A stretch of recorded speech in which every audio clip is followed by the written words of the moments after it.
Hello everyone, welcome back to ICT virtual classroom Dehradun. मैं Nikhil Rana. Class 9 का अपना मैथ्स का टॉपिक हम कंटिन्यू करेंगे, जो कि surface area and volumes.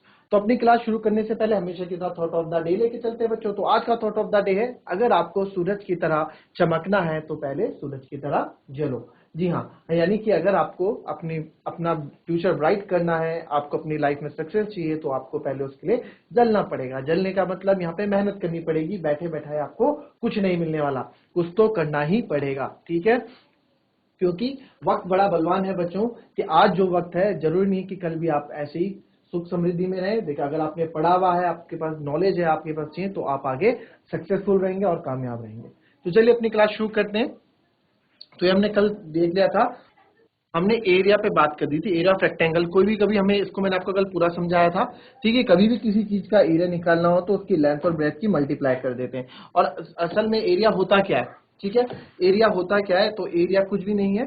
Area जो आपका पोर्शन है, इसको हम एरिया बोलते हैं। जो भी दो बुक के बीच, दो लेंथ और ब्रेथ के बीच की जो एरिया, जो सरफेस रहता है, उसको हम एरिया बोलते हैं, उसका क्षेत्रफल बोलते हैं। तो इसी से रिलेटेड एक क्वेश्चन मैं आपके पास लाया था। तो क्वेश्चन है, if the area of the park is 450 centimetre square and the length of the park is 15 centimetre, find the breadth and the perimeter of the park. आपको दिया गया कि किसी पार्क का क्षेत्रफल 450 सेंटीमीटर स्क्वायर है और उसकी लंबाई 15 सेंटीमीटर है, तो ब्रेथ एंड पेरीमीटर, पार्क का पेरीमीटर, परिमाप और चौड़ाई ज्ञात करें। चलिए फटाफट कीजिए इसको।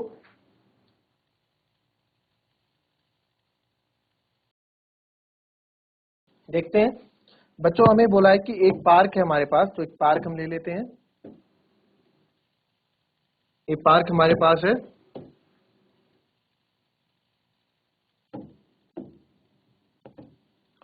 अब इस पार्क में हमें बोला है कि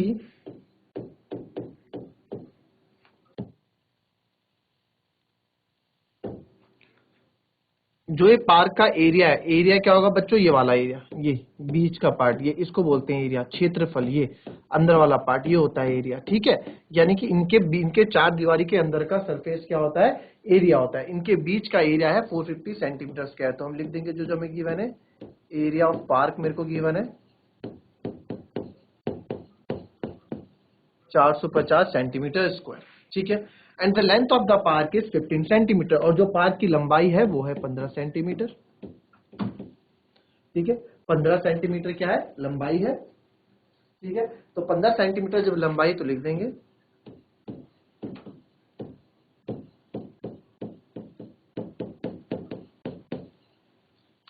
and find the breadth and the perimeter of the park, यानी कि ब्रेथ यानी चौड़ाई, पार्क की चौड़ाई और पेरीमीटर को ज्ञात करें। ठीक है जी, ब्रेथ निकालना है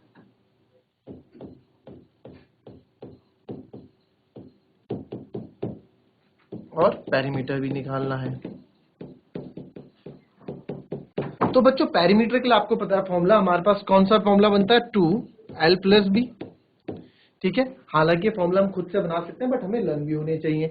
तो ये बना सकते हैं ये, बट पेरीमीटर के लिए मुझे ब्रेथ की जरूरत पड़ने वाली है, और ब्रेथ मेरे पास है नहीं। ब्रेथ मुझे निकालनी है, चौड़ाई मुझे निकालनी है। तो इसके लिए हम क्या करेंगे? इस चीज के लिए अब हमें जब ब्रेथ कैसे निकाले, और ये चीज हमें क्यों दी गई है, ये हमें चीजें क्यों दी गई है ना? ये भी तो एरिया क्यों दिया गया? तो एरिया इसलिए दिया गया है, कोई भी चीज फालतू नहीं दी होती है बच्चों, हमेशा रीजन होता है। Area of park 450 centimetre square दिया गया है। तो लेंथ कितनी है? एरिया ऑफ पार्क क्या है? रेक्टेंगल है, तो लेंथ इंटू ब्रेथ होगा 450 के बराबर। लेंथ कितनी है हमारी? लेंथ है 15, और ब्रेथ हमें निकालनी है, इक्वल टू 450। तो ब्रेथ यहाँ से आ जाएगी बच्चों, बी इधर रखेंगे अकेले, 450 इधर मल्टीप्लाई में 15 इधर आके डिवाइड में हो जाएगा। 15 3 45, बी इक्वल टू 30। तो ब्रेथ मेरी कितनी आ गई? 30 सेंटीमीटर। सेंटीमीटर में चल रहा है तो सेंटीमीटर करेंगे। ये हमारा ब्रेथ आ गई। क्लियर? अब हमें क्या करना है? पेरीमीटर पे फोकस करना है। हमें पेरीमीटर निकालना है, यानी परिमाप निकालना है। तो पेरीमीटर क्या होगा बच्चों? पेरीमीटर ये होगा, ये चारों दीवारी का ये। ठीक है, ये 30 आ गया हमारे पास। पेरीमीटर निकालना है तो बहुत इजीली हम निकाल सकते हैं पेरीमीटर। ठीक है, पेरीमीटर क्या होगा इसका आपको पता है? पेरीमीटर होता है सम ऑफ द साइड्स। तो सारी साइड्स को प्लस कर देंगे, 15 प्लस लेंथ प्लस ब्रेथ है ना। अगर आपको याद नहीं है, length plus breadth plus length plus breadth, length है 15, ये है 30, फिर 15, फिर ये 30, तो आप करोगे 15 15 15 और 30 45, ठीक है, 15 15 30 30 60 और याद आएगा 90 सेंटीमीटर। बट हम फॉर्मूला क्यों बनाते हैं, हम सूत्र क्यों बनाते हैं, फॉर्मूले क्यों हम पढ़ते हैं, ताकि हमारी कैलकुलेशन इजी हो जाए। चलो ये तो आपकी 15 और 30 छोटी सी डिजिट्स थी, तो आपको ज्यादा दिक्कत नहीं हुई, तो हम 2l प्लस बी वाला फॉर्मूला लगाएंगे। 2 लेंथ है 15 और बी है 30, तो आगे देखेंगे आप इसको 2 30 15 45 45 दूनी 90, तो आगे 90 सेंटीमीटर। दोनों आंसर सही हैं, आप वहां हमें इससे करना होता है, ठीक है। ये तो बस ये कि कभी एग्जाम में भूल गए तो आपको चीजें पता होनी चाहिए कि पैरामीटर आंसर निकलेगा कैसे। क्लियर, कॉपी कर लें इसको।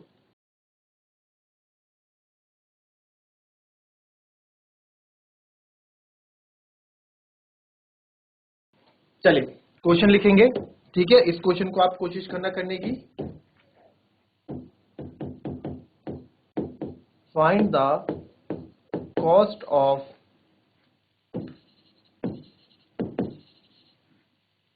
लेवलिंग अ प्लॉट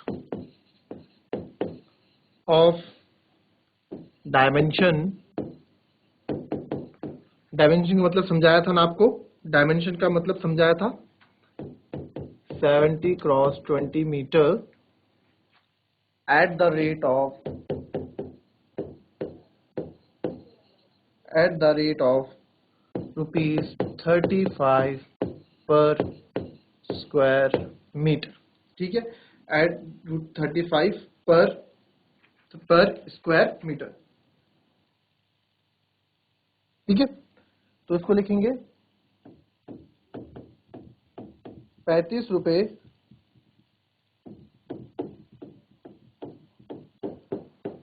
प्रति वर्ग मीटर दर से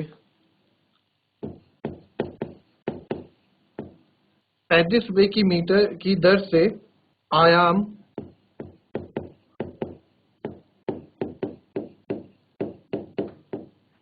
70 गुणा 20 मीटर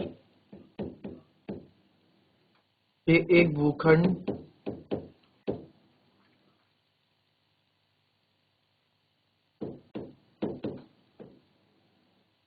को समतल करने की लागत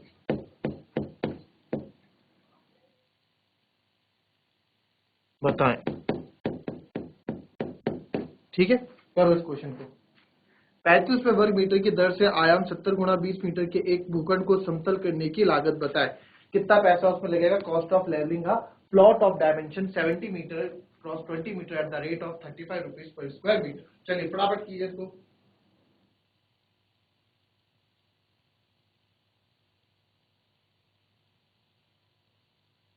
देखिए इस तरह के क्वेश्चन आपके लिए बहुत, अभी आप इससे आपकी बुक में इससे ऊपर के लेवल के क्वेश्चंस हैं, आपको ये वाले क्वेश्चंस करने हैं, ठीक है। फटाफट कीजिए। चलिए आया किसी का आंसर। चलिए देखेंगे इसको कैसे करना है बच्चों। अब इसको करने के लिए आप देखें यहाँ पे find the cost of levelling a plot. अरे आपको जब एक प्लॉट है, ठीक है, आपको एक प्लॉट है, प्लॉट की आपको लेवलिंग करनी है, यानी कि उसको समतल करना है ना, ऊबड़ खाबड़ है उसको समतल करना है। और उस प्लॉट का जो डायमेंशन है, यानी कि 70 बाय 20 मीटर का एक प्लॉट है हमारे पास, ठीक है। अब वो जैसे खेत होता है, गांव में खेत होते हैं ना, जमीनें होती हैं, 70 बाई 20 मीटर का एक प्लॉट है, खेत है, और वो थोड़ा उबड़ खाबड़ है, उसको आपको समतल करना है। और जो समतल करने वाला है वो बोल रहा है कि भैया 35 रुपए पर स्क्वायर मीटर का हिसाब से मैं लूंगा। 35 रुपए पर स्क्वायर मीटर, यानी कि 35 रुपए पर स्क्वायर मीटर, यानी कि क्या बोल रहा है, ये ऐसे बोल रहा है, स्क्वायर मीटर को हम ऐसे भी लिखते हैं, मीटर का स्क्वायर है ना, स्क्वायर मीटर। तो अब आधे बच्चे यहाँ ये कंफ्यूज हो जाते हैं कि पर स्क्वायर मीटर की बात हो रही है तो क्या बात हो रही है। अच्छा एक बात बताओ, दो तरीके से इसको हम समझेंगे। अगर ये मेरे पास प्लॉट है, ठीक है, ये मेरे पास प्लॉट है और ये बीच में क्या है, उबड़ खाबड़ है, ठीक है, उबड़ खाबड़ है, तो मुझे इसको समतल करना है। अगर मुझे इसको समतल करना है तो बच्चों एक बार बताओ, समतल करना है तो प्लॉट जो होगा वो ये वाला पार्ट उबड़ खाबड़ है, इसी को आपको समतल करना है ना, इसी को आपको समतल करना है। और ये पार्ट है कौन सा, ये एक एरिया है, एरिया की बात हो रही है।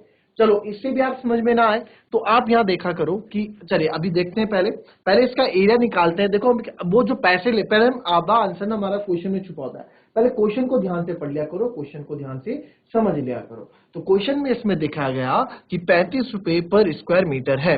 कितना बोला गया, 35 रुपए पर स्क्वायर मीटर है, यानी कि 1 मीटर स्क्वायर दिख गया आपको, यानी कि 1 मीटर स्क्वायर के 35 रुपए वो ले रहा है। तो मीटर स्क्वायर मतलब एरिया, क्योंकि एरिया की यूनिट मीटर स्क्वायर में होती है, यानी 1 मीटर स्क्वायर एरिया की, यानी कि इतने से क्षेत्रफल का, अगर ये 1 मीटर स्क्वायर है, इतने से क्षेत्रफल को सीधा करने के लिए यहां से इसने सीधा कर लिया, केवल इतने का ये 35 रुपए ले रहा है, इतने का ये 35 रुपए ले रहा है, इसको हमें करना है।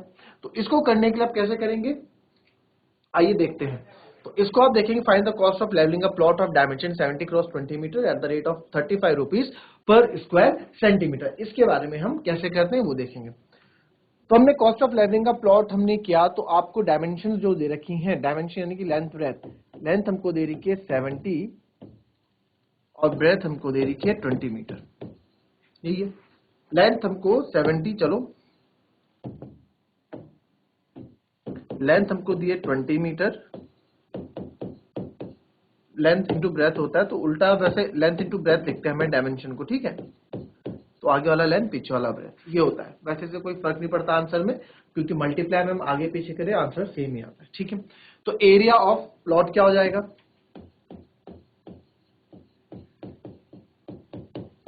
लेंथ इंटू ब्रेथ, यानी कि 70 गुणा 20, यानी कि 1400 मीटर स्क्वायर, ठीक है। अभी मीटर स्क्वायर क्यों है पता है ना, क्योंकि ये 70 भी मीटर में, 20 भी मीटर में, metre into metre, metre square इसलिए आता है, ठीक है। इसलिए एरिया की यूनिट क्या हो जाती है, एरिया की यूनिट आपकी मीटर स्क्वायर में हो जाती है। तो एरिया ऑफ प्लॉट क्या आ गया मेरा,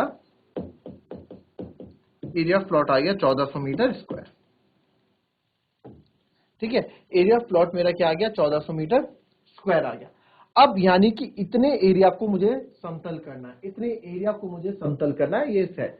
अच्छा जी, इतने एरिया को समतल करना है तो रेट, यानी कि रेट जो दर है वो क्या है, 35 रुपए पर स्क्वायर मीटर, यानी कि 1 मीटर स्क्वायर के वो 35 रुपए ले रहा है, ठीक है। 35 रुपए पर स्क्वायर मीटर, पर स्क्वायर मीटर का मतलब पर मीटर स्क्वायर पे वो 35 रुपए, पर मतलब प्रति, ठीक है। यहाँ लिखा है ना 35 रुपए प्रति वर्ग मीटर, 35 रुपए प्रति वर्ग मीटर, प्रति मतलब 1 वर्ग मीटर के वो 35 रुपए ले रहा है। हमें कितना कराना है, हमें तो 1400 मीटर स्क्वायर का कराना है। तो 1400 मीटर स्क्वायर का हो जाएगा 35 इंटू 1400। तो इसको मैं करूंगा 14 दो जीरो बाद में, पहले हम देखो इसको भी मल्टीप्लाई करने का एक तरीका होता है, 1400 को जीरो को बाद में देखेंगे, ठीक है। अभी 14 से स्टार्ट करते हैं। 14 5 का कितना होता है 70, 7 कैरी, 14 3 जा 42, 42 और 7 49, 490 और कितने जीरो छोड़े थे, दो, तो दो लगा दो। तो यानी कि बच्चों 1400 मीटर के वो कितने लेगा, तो यानी कि देयरफॉर, ठीक है, देयरफॉर कॉस्ट, तो देयरफॉर कॉस्ट यानी कि पैसा जो लेगा, कॉस्ट फॉर या कॉस्ट ऑफ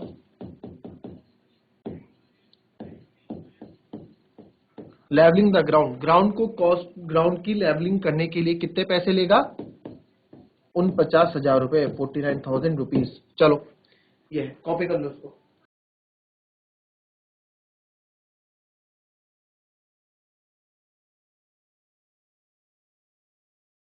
चलिए नेक्स्ट क्वेश्चन लिखेंगे। अब तो आप लोग कर लेंगे, अब इसमें कोई दिक्कत नहीं होनी चाहिए। नेक्स्ट क्वेश्चन लिखेंगे। चलिए क्वेश्चन है,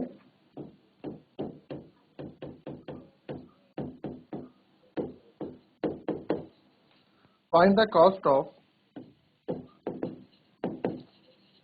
tiling a square plot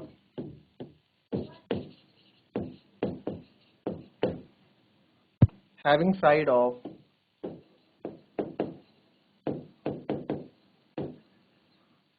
having side of 38 meter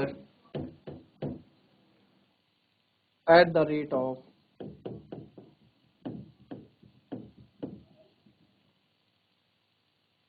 at the rate of 35 rupees per square meter, ठीक है, at the rate of 35 rupees per square meter। अगर इसको हिंदी में करें तो उसको हिंदी में आप लिख सकते हैं एक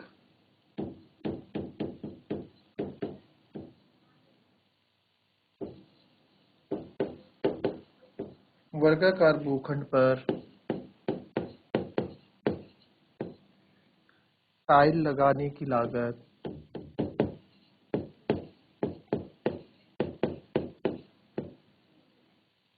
ज्ञात कीजिए।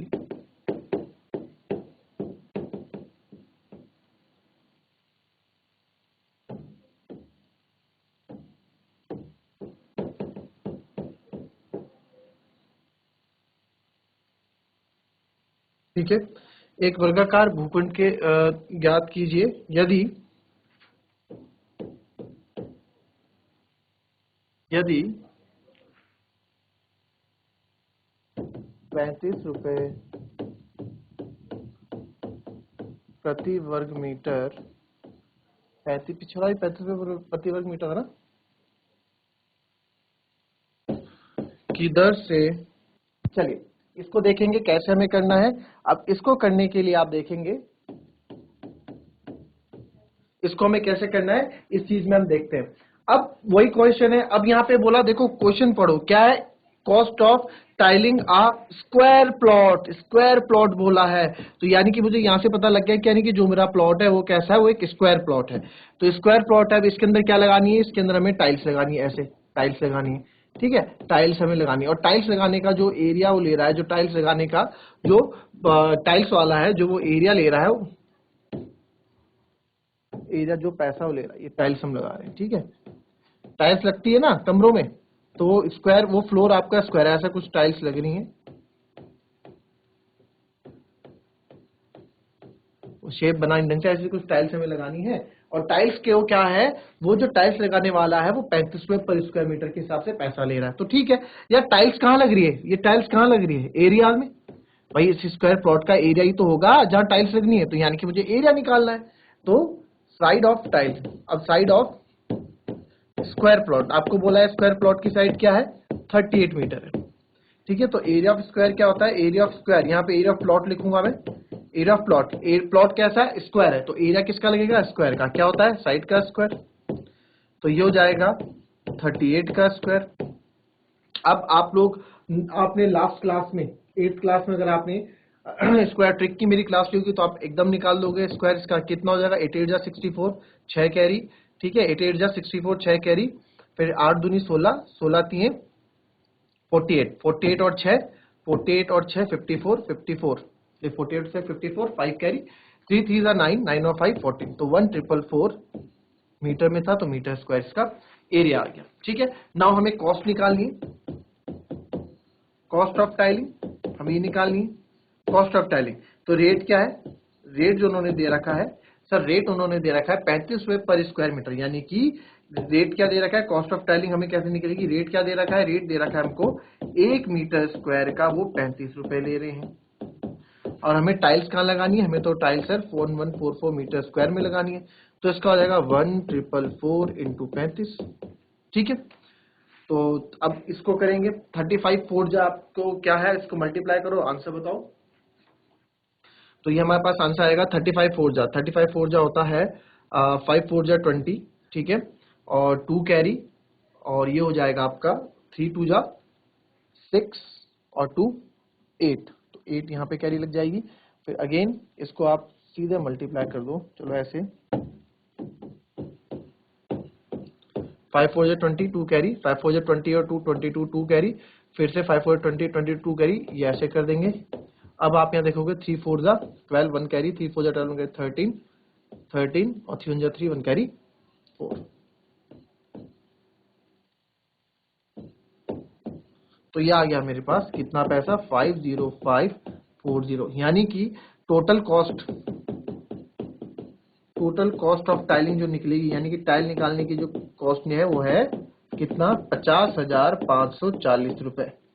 ठीक है, 50,000 रुपए लगेंगे इसको टाइल्स लगाने के, 50,540 रुपए टाइल्स लगाने के लेगा। ठीक है, तो ये क्वेश्चन रहते हैं एरिया और पेरीमीटर में बच्चों, इस तरह के क्वेश्चंस आपके रहते हैं एरिया और पेरीमीटर में। तो अभी इसमें क्वेश्चंस और आगे एडवांस तरीके से लाएंगे, कल क्वेश्चन और थोड़ा मैं घुमा के बताऊंगा, फिर थोड़ा एरिया पढ़ेंगे हम, 3D फिगर्स के एरिया पढ़ेंगे, फिर उस पर क्वेश्चन करेंगे, धीरे धीरे चीजों को आगे बढ़ाएंगे। इस तरह के क्वेश्चन की प्रैक्टिस आप लोग करते रहे, जो आज पढ़ा है उसको रिवाइज करें, खुद से क्वेश्चन को पहले कॉपी करें और फिर आंसर उसका खुद से सॉल्व करने की कोशिश करें। तो चलिए बच्चों, मिलते हैं कल की नेक्स्ट क्लास में, तब तक के लिए be happy, be healthy and be safe. Thank you and have a nice day.